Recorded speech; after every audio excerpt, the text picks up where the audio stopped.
Hi, പുതിയൊരു വീഡിയോയിലേക്ക് സ്വാഗതം. ഈ വീഡിയോയും ഹൈർജിനെ കുറിച്ച് തന്നെയാണ്. ഹൈർജിൻ്റെ സിഇഒവുമായി സംസാരിക്കുന്ന സമയത്ത് എനിക്ക് തോന്നുന്നു കഴിഞ്ഞ മെയ്യിലാണെന്ന് തോന്നുന്നു. കഴിഞ്ഞ മെയ് മാസം ഞാൻ ഹൈർജ് സിഇഒയോട് ചോദിച്ച ഒരു കാര്യത്തെക്കുറിച്ച് പറയാൻ വേണ്ടിയിട്ടാണ്. ഞാൻ അന്ന് സിഇഒയോട് ചോദിച്ചു, നിങ്ങൾ എന്തുകൊണ്ടാണ് 2024 ഒക്ടോബർ മാസം വരെ മാത്രമേ നിങ്ങൾ ഈ കേസ് നടത്തുകയുള്ളൂ, അതിനുശേഷം ഞങ്ങൾ ആർക്കൊക്കെയാണ് പണം കൊടുക്കാനുള്ളത് എന്നുള്ള രേഖ എക്സൽ ഷീറ്റിലാക്കി കോടതിയിൽ സമർപ്പിക്കും, അതോടുകൂടി ആർക്കൊക്കെയാണ് പണം ലഭിക്കേണ്ടത് അവർക്ക് സർക്കാർ അതനുസരിച്ചിട്ട് പണം തരുമെന്ന് പറഞ്ഞിട്ടുണ്ടായിരുന്നു.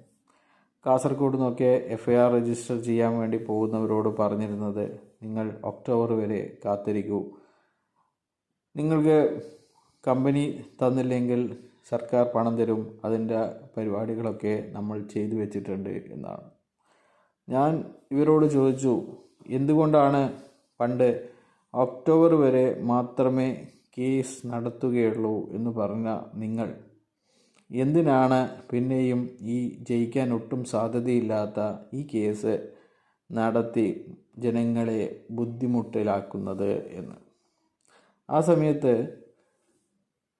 കമ്പനിയുടെ CEO പറഞ്ഞത് ഇങ്ങനെയാണ്, ആ സമയത്ത് ജനങ്ങൾക്കൊക്കെ പണം വേണം, അവർക്ക് നിക്ഷേപിച്ച പണം മതി എന്നാണ് നമ്മളോട് പറഞ്ഞിരുന്നത്.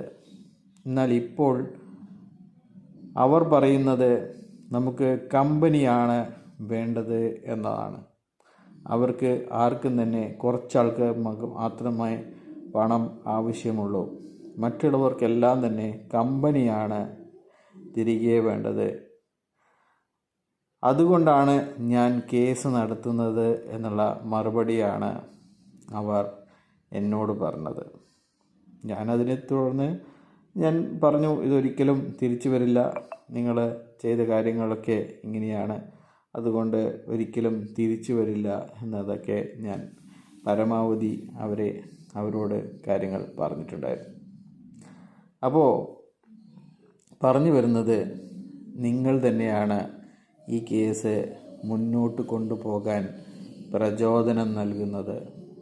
നിങ്ങൾക്ക് കമ്പനി വേണമെന്ന് പറഞ്ഞതുകൊണ്ടാണ് ഈ കേസ് മുന്നോട്ട് കൊണ്ടുപോകുന്നത്. നിങ്ങൾക്കറിയാം, നിങ്ങളൊക്കെ നിക്ഷേപിച്ചത് 3 ഇരട്ടിയും 10 ഇരട്ടിയും ലാഭം ലഭിക്കാൻ വേണ്ടിയിട്ടാണ്. നിങ്ങളൊക്കെ മല്ലിപ്പൊടിയും മുളക് പൊടിയും ചായപ്പൊടിയും വാങ്ങാനുള്ള അഡ്വാൻസ് തുകയല്ല ഈ കമ്പനിയിൽ നിക്ഷേപിച്ചിരിക്കുന്നത്, നിങ്ങളൊക്കെ നിക്ഷേപമാണ് നൽകിയിരിക്കുന്നത്. അതിന് 3 ഇരട്ടി വരെ പൂൾ ഇൻകം ലഭിക്കുമെന്നും ആഴ്ചക്ക് 500 കിട്ടുന്നവർ അത് എങ്ങനെ 1000 ആക്കാമെന്നും 1000 കിട്ടുന്നവർ ആഴ്ചയ്ക്ക് എങ്ങനെ 10,000 കിട്ടുമെന്നും കരുതിയാണ് നിങ്ങൾ ഇതിൽ പണം നിക്ഷേപിച്ചു കൊണ്ടേയിരുന്നത്. അതുകൊണ്ട് നിങ്ങൾ മറ്റുള്ളവരെ ആരെയും കുറ്റപ്പെടുത്തേണ്ടതില്ല. ഈ കമ്പനിക്ക് കേസ് നടത്താനും എല്ലാ കാര്യങ്ങൾക്കും സപ്പോർട്ട് ചെയ്യുന്നത് ഇന്ന് നിലവിളിക്കുന്ന നിങ്ങൾ തന്നെയാണ്.